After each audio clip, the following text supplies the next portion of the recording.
कि आप भी बकरा ईद का गोश्त ऐसे ही फ्रीजर में रख देते हैं तो होशियार रहिए, इस तरह उसमें बैक्टीरिया प्रोड्यूस हो सकता है। और वो कैसी वजूहात होती हैं जिसमें गोश्त को खाने की वजह से लोग बकरा ईद के बाद फूड पॉइजनिंग, बदहजमी और मैदे की डिस्टर्बेंस का शिकार हो जाते हैं। आज हम आपको बताएंगे कुर्बानी का गोश्त फ्रिज और फ्रीजर में रखने का महफूज और इफेक्टिव तरीका।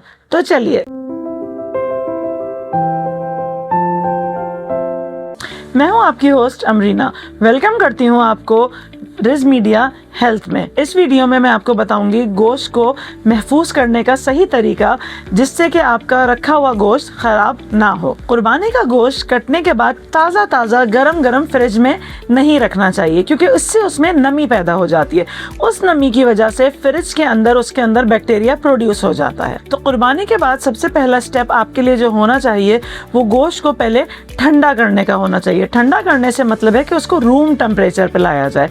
तो उसके लिए जैसे ही कुर्बानी होती है, आपके डिज़ायर्ड पीसेस तैयार हो जाते हैं, तो आपको चाहिए कि गोश्त को फैला के उसके अंदर से जो कटिंग के बाद गर्मी पैदा होती है उसको नॉर्मल कर लिया जाए। कटिंग के बाद जब गोश्त के पीसेस पे कुछ खून के कतरे लगे होते हैं, खून के निशानात वगैरह होते हैं, तो उनको साफ़ करने का सबसे बेहतरीन तरीका उस वक्त ये होता है कि आप उसको एक कपड़े से, साफ़ सुथरे कपड़े से साफ़ कर लें, क्योंकि उस वक्त उसको धोना और फिर उसके बाद आप अगर उसको खुश्क करने के मरहले में लाएंगे तो वो बहुत ज़्यादा मुश्किल हो जाता है। तो इसके लिए सबसे बेहतर तरीका ये है कि जब गोश्त कटता है उसके बाद उसको आप रूम टेम्परेचर पर रख के नॉर्मल कर लें, और जहाँ ज़रूरत है उसको एक साफ़ कपड़े से साफ़ कर लें। सेकेंड स्टेप जो आपके लिए आता है वो सबसे ज़रूरी है, वो ये है कि जब आपका मीट एक रूम टेम्परेचर पे आ गया है तो उसके बाद आप उसको डिफरेंट छोटे छोटे पैकेट्स में तैयार कर लें। जितना आपको डिस्ट्रीब्यूट करना है वो अभी आपको सेव करना है, तो उसके लिए भी यही एक तरीका है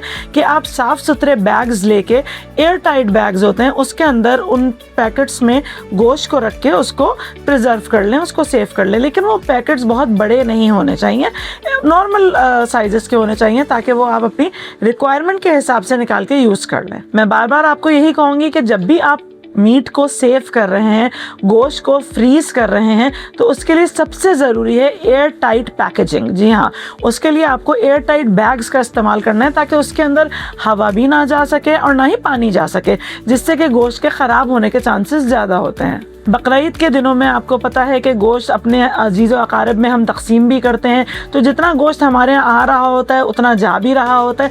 तो उसके लिए सबसे ज़रूरी चीज़ ये है कि आपको ये पता होना चाहिए कि फ्रिज और फ्रीज़र दोनों का पर्पस डिफरेंट है। तो उसके लिए अगर आपको मीट कुछ दिन के अंदर अंदर इस्तेमाल करना है, 1-2 दिन के अंदर अंदर आपको कोई भी चीज़ पकानी है और उसको यूज़ करना है, तो आप उसको फ्रिज में एक एयर टाइट बॉक्स में सेव कर सकते हैं, किसी भी कंटेनर में। लेकिन अगर क्वांटिटी ज़्यादा है और आपको फौरी इस्तेमाल नहीं करनी, तो उसके लिए बेहद ज़रूरी है कि उस गोश्त को आप फ्रीज़र में इमीडिएटली फ्रीज़ करें जबकि वो रूम टेम्परेचर पे आ जाता है, क्योंकि अगर आप ज़्यादा क्वांटिटी फ्रिज में प्रिजर्व करेंगे तो वो 100% बैक्टीरिया प्रोड्यूस करके जर्म्स डेवलप कर देगी। द मोस्ट इम्पॉर्टेंट थिंग, आप ये याद रखिए कि जब आप एक दफ़ा गोश्त को डिफ्रॉस्ट कर लेते हैं, यानी फ्रीज़र से बाहर निकाल लिया आपने, उसको मेल्ट कर लिया है, तो उसके बाद आप उसको रीफ्रीज़ नहीं कर सकते।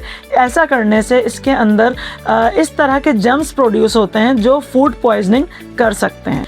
आपको बहुत ज़्यादा ख्याल रखना है गोश्त इस्तेमाल करते हुए कि उसके अंदर से कोई स्मेल नहीं आ रही, उसका कलर चेंज नहीं हो रहा, ग्रीनिश की तरफ नहीं जा रहा, ग्रेइश की तरफ नहीं जा रहा, उसके अंदर चिपचिपाहट नहीं होनी चाहिए। अगर इस तरह का कोई एक भी एलिमेंट आपको फील हो तो इमीडिएटली गोश्त को डिस्कार्ड कर दें और उसको फेंक दीजिए। तमाम ख़वातीन को इस चीज़ का बहुत ज़्यादा ख्याल रखना चाहिए कि वो फ्रिज को साफ़ सुथरा रखें, क्योंकि रॉ मीट जब हम फ्रीज़ कर रहे होते हैं तो ज़्यादा चांसेस होते हैं कि उसकी लाइफ लॉन्ग होगी। ज़ाहिर है फ्रीज़र में प्रिजर्व करने का मकसद ही हमारा ये होता है कि गोश्त कुछ अरसे तक इस्तेमाल हो सके।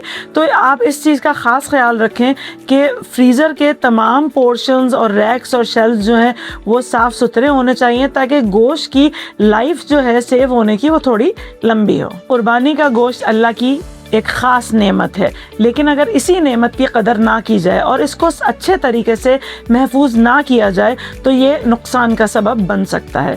आई होप कि हमारी वीडियो आपके लिए बहुत ज़्यादा इफ़ेक्टिव साबित हुई होगी और इस वीडियो में दी गई जो इन्फॉर्मेशन है वो आप लोग यूज़ करेंगे और इंशाअल्लाह ताला आप लोग किसी भी तरह की बीमारियों से, फूड पॉइजनिंग से, मैदे की प्रॉब्लम से महफूज रहेंगे। आप सब अपना ज़रूर ख्याल रखिएगा। हमारे चैनल को लाइक एंड सब्सक्राइब करें। रिज मीडिया हेल्थ हमेशा आ रहा है आपके लिए नई और अच्छी वीडियोस लेके। Thank you very much.